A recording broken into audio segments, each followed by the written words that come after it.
Huruf yang tercantik di dunia itu huruf Jerman. Pernah tahu nggak itu? Karena diukir begitu luar biasa.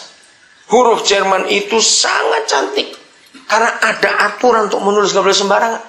Apalagi kitab suci. Semua huruf pertama dari pembuka kata itu dibesarkan betul. Dan nggak cuma satu kali tulisan. Minimal 3 kali. Maka itu cantik sekali. Saya nggak bawa contohnya itu. Nah, suatu hari saudara, Yohanes ini sudah capek. Dia bilang, Tuhan, sampai kapan firman akan tersebar? Kalau ditulis tangan, baik nggak setebal tulis tangan, saudara, bertahun-tahun baru selesai satu.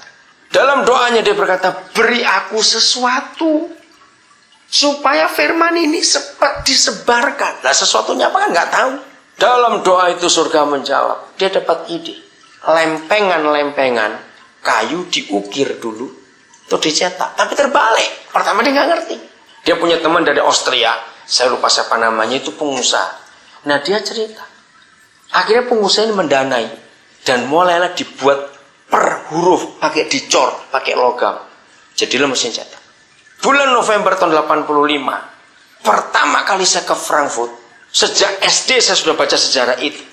Dan di benak saya sudah punya cita-cita suatu hari saya ke Jerman. Saya harus ke kota Mainz.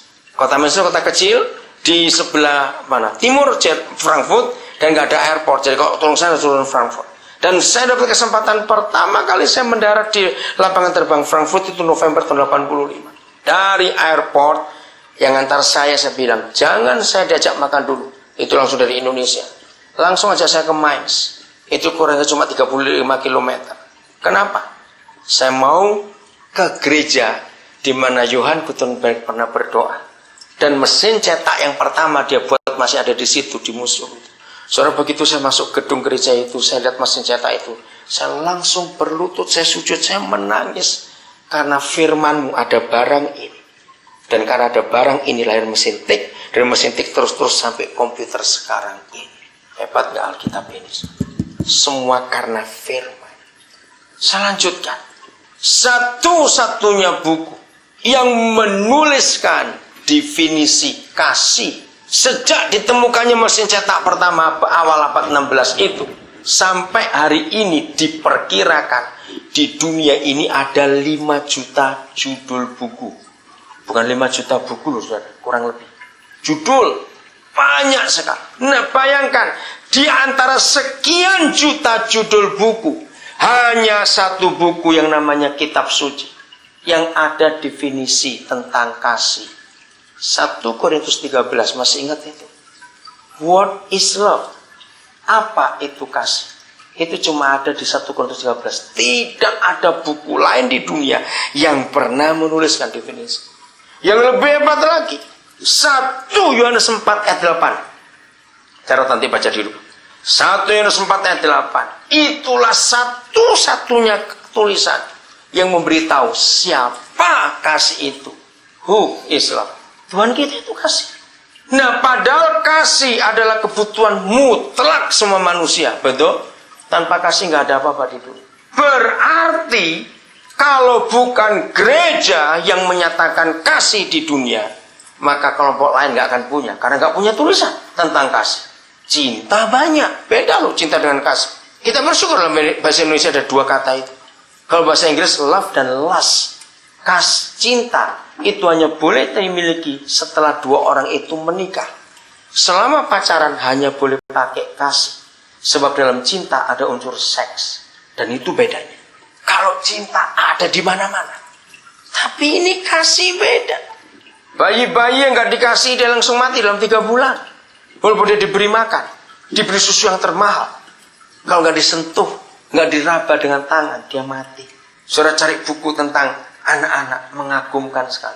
Jadi tangan orang tua yang memegang tubuh bayi itu merangsang otot-otot, merangsang sel-sel kulit, merangsang kecerdasan hanya karena sentuhan tangan.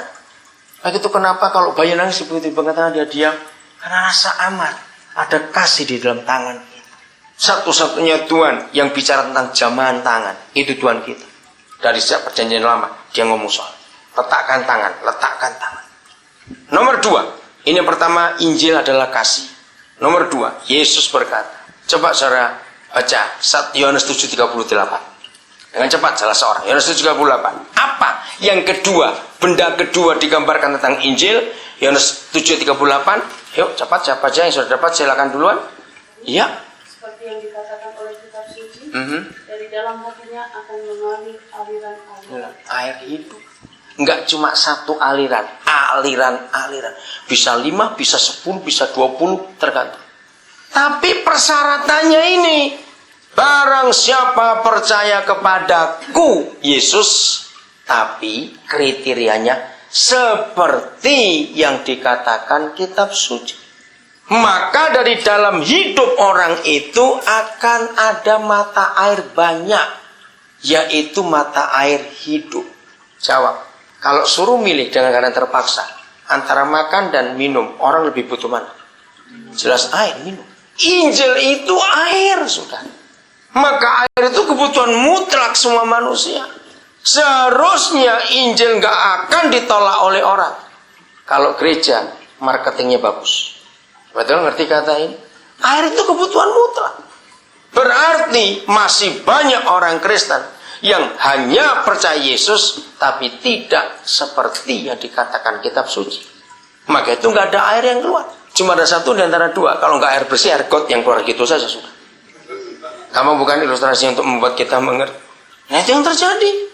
Maka itu orang nggak tertarik dengan Injil, karena kita yang keluarkan air got. Nomor 3, Yesus berkata di Matius 5 ayat 13-15, kamu adalah terang dunia. Masih ingat itu? Matius 5. Saudara lihat, semua manusia di dunia pasti butuh terang. Hanya petapa-petapa yang nggak butuh terang. Betul tidak? Semua orang butuh terang. Injil itu terang dunia. Harusnya semua orang suka. Nomor 4. Di ayat itu juga Matius 5, Yesus berkata, kamu adalah garam dunia. Tidak semua orang butuh gula, karena gula nggak baik. Tapi semua orang pasti butuh garam. Ngerti? Nah 4 hal ini, kasih, air, terang, dan garam. Jawab, ini kebutuhan mutlak atau tidak bagi semua orang? Mutlak. Kenapa nggak laku? Karena kita yang salah. Lalu bagaimana caranya supaya Injil sampai kemana-mana? Jawabannya gampang. Saudara, kalau marketing kita sudah betul, mungkin salesman-nya yang salah. Saya beri contoh begini. Suatu kali rumah saudara diketok orang. Tok-tok-tok, dibuka. Kenapa? Oh, kami nawarkan perfume. Ini ada berapa merek. Orangnya belum saudara suruh masuk. Terus hidung saudara mencium sesuatu. Kok nggak enak, ini bau apa ya?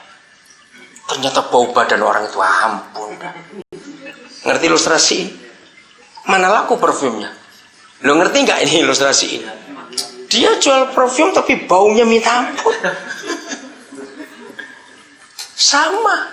Kalau kita menawarkan kasih, tapi kita saling membenci, mana orang percaya? Contoh lain, ada rumah makan. Orang bilang terkenal rumah makan itu.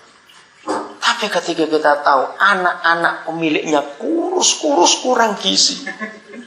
Apa artinya? Ya, siapa mau makan di situ? Ada kasih nggak di antara kita dulu dalam hidup? Kasih dilihat di rumah kita dulu. Hubungan suami istri, orang tua, anak-anak, ada kasih tidak? Dan tetangga ada kasih tidak? Kedua, kita masih ada kehausan nggak? Kalau kita sendiri masih sering kehausan, bagaimana kita bisa menawarkan air pada orang lain? Ada banyak arti kata haus. Kita hidup dalam kegelapan. Tiap hari kalau ketemu orang, muka nggak sedap dipandang. Sampai kita berbeli anjing sakit daripada lihat orang itu. Karena mukanya nggak enak sekali. Maaf. Enak, nggak ada damai, nggak ada sejahtera. Lalu bicara suara tidak malah damai. Damai apaan? Kamu cemberut terus begitu. Ngerti contoh-contoh ini? Ayo kita alami dulu dalam hidup. Terang ada dalam hidup kita. Orang lihat bahwa kita beda dengan yang lain. Yang ketiga, garam. Garam jangan dibilang rasanya dulu, tapi fungsinya. Saudara, dari berabad-abad yang lalu, nenek moyang manusia sudah tahu. Waktu itu belum ada bahan-bahan kimia yang lain, belum ada lemari es untuk mengawetkan makanan yang nggak sempat habis dimakan hari itu.